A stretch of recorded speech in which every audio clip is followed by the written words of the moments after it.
Solve 3 tan of x plus 2 cos of x equals 0 degree for interval of minus 90 degrees less or equal to x less or equal to 90 degrees. So we have 3 tan of x plus 2 cos of x equal to 0. But we need to remember that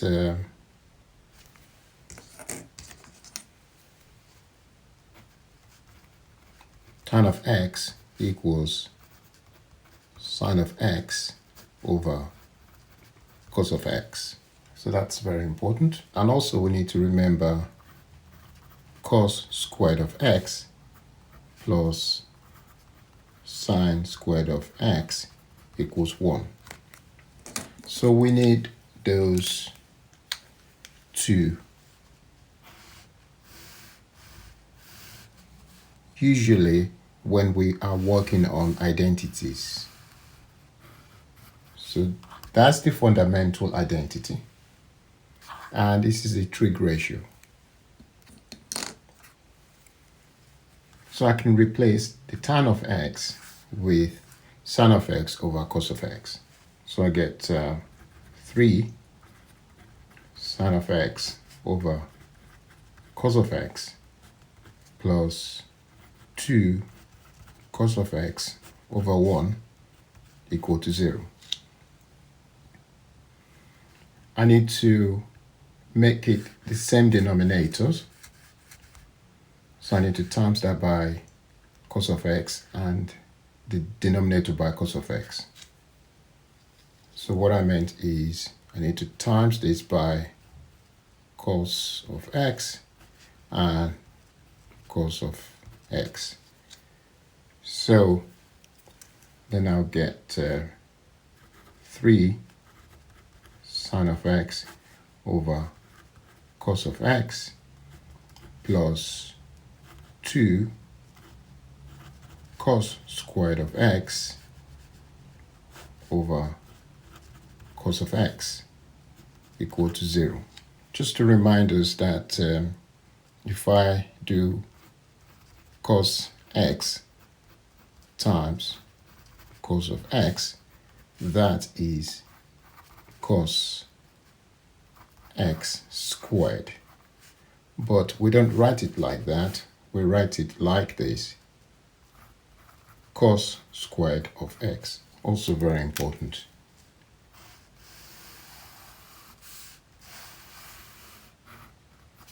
So I get 3 sine of x plus 2 cos squared of x equal to 0. So what I've done is I've times both sides by cos of x. And then I can replace cos squared of x with this formula here.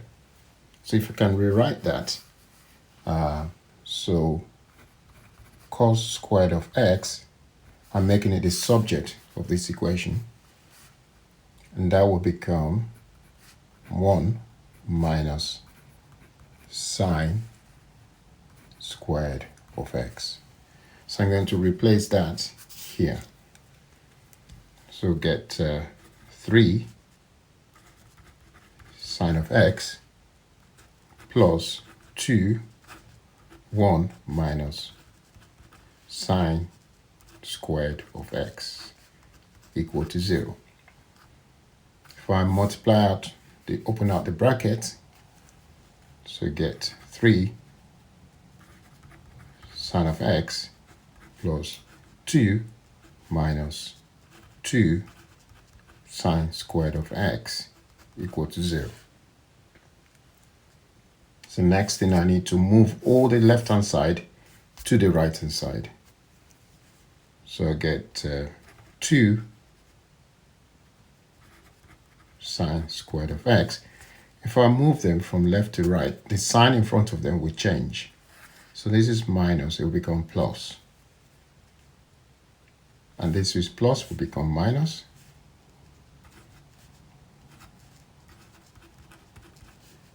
And this will be is plus, it will become minus.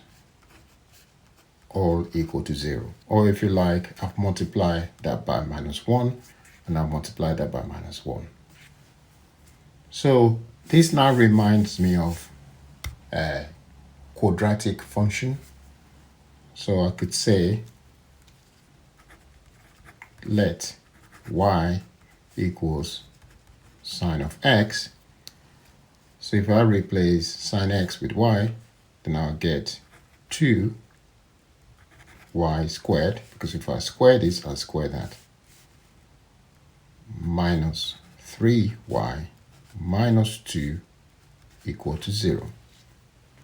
So this reminds me of a quadratic function where a y squared plus by plus c equal to 0.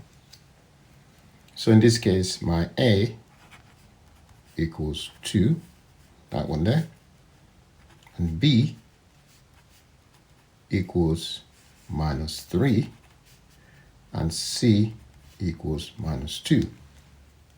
So now I need to basically find AC. See if I can factorize it. AC, because I got my A and C. AC is 2 times minus 2, so that will be minus 4. So I need two numbers I could multiply together to get minus 4. And when I add them together, I'll get B minus 3, minus 4, and 1. Because minus 4 times 1 is minus 4. Minus 4 plus 1 is minus 3. And so what I need to do now is put y here and turn that into y. That's 1y. And when I add them together, I get minus 3y, which is what I'm going to replace. So I'm going to replace, so I've got 2y squared minus 4y, which is that one there, plus y. So I've replaced minus 3y now. That's still minus 3y. Minus 2 equal to 0. So what's the common factor here? You can see the common factor there is 2y, and that will be y minus 2, because 2y times y is 2y squared. 2y times minus 2 is minus 4y. Also, what's the common factor here? It may not be so obvious, but it is. So if I do plus, it is 1, and that will be y minus 2, and that equal to 0. So 1 times y is y, 1 times minus 2 is minus 2. Common factor here will be y minus 2. So therefore I would, and what's left with y minus 2, what's left is 2y plus 1. So my factors will be 2y plus 1 and y minus 2 equal to 0. And if I set that to 0 and set that to 0, I shall get 2y plus 1 equal to 0 for that one. Therefore, 2y equals minus 1 and y equals minus a half. But for the second one here, if I set that to 0, I get y minus 2 equal to 0, y equals to 2. So what that meant is y is sine x. So therefore, sine of x equals minus a half, and sine of x equals 2. Sine of x equals 2 has no solution. So we could find x, the angle, divide both sides by sine, so you get x equals 1 over sine times 2. And 1 over sine is, from the law of indices, is sine to power minus 1 into bracket 2. So with the calculator, so if you start the calculator and put shift sine to power minus 1, and then you put 2 close bracket, you will get error because it doesn't exist. It can only go to 1, not 2. So no solution for that one.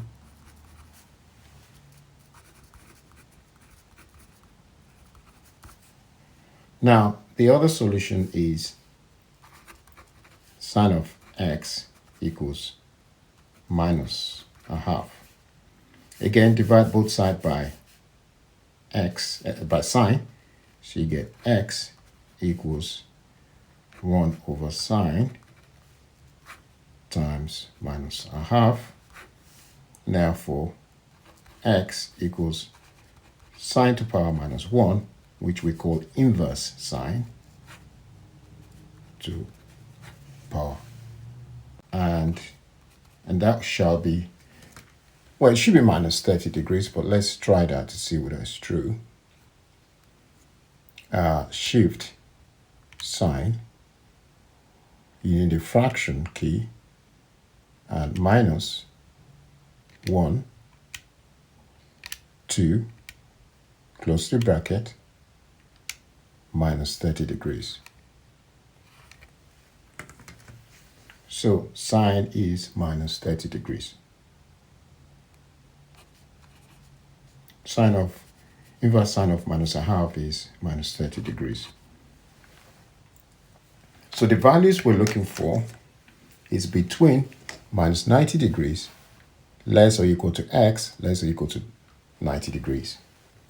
So if I draw the beautiful cast diagram, and I have sine is minus, so we got sine to be minus a half. So sine is always negative here, negative here. As you can see, sine is the y-axis. So this is minus a half here, the height from there to there. And this is also minus a half here, because above is plus a half, plus a half. Sine are the y-axis, and cos are the x-axis. So minus a half, well, that's minus a half here, minus a half. I could turn it into an angle, just draw that line there. Just draw that line there. Draw that line. So that would be minus 30 degrees. And this is 30 degrees as well. But don't forget, we go from 0 to 90 degrees, and we're also going the opposite way. This is minus 90 degrees. And the boundary is asking between minus 90 degrees and 90 degrees for the values, the boundary that we're looking for. So 0 to 90 is there, and 0 to minus 90 is here. So we only have one angle, which is minus 30 degrees. We couldn't go and say this angle is going all the way to here, because that would be going for 360 degrees. And if it's going for 360, that will be 330 degrees. But the question doesn't want us to do that. We have to stick with the boundary condition. And the boundary condition says only look for minus 90 degrees less or equal to x less or equal to 90 degrees. So I'm afraid we have to only consider between here and there. So which means we have to go in the opposite direction. So we've been forced to tell the answer as x equals minus 30 degrees. And that's the only value we can get, because we have to go from 0 to minus 90, or 0 to 90. We don't have any y here. We don't have any sine x here. We only have sine x here, which is minus a half, and that angle is minus 30 degrees. And that's all we have to say.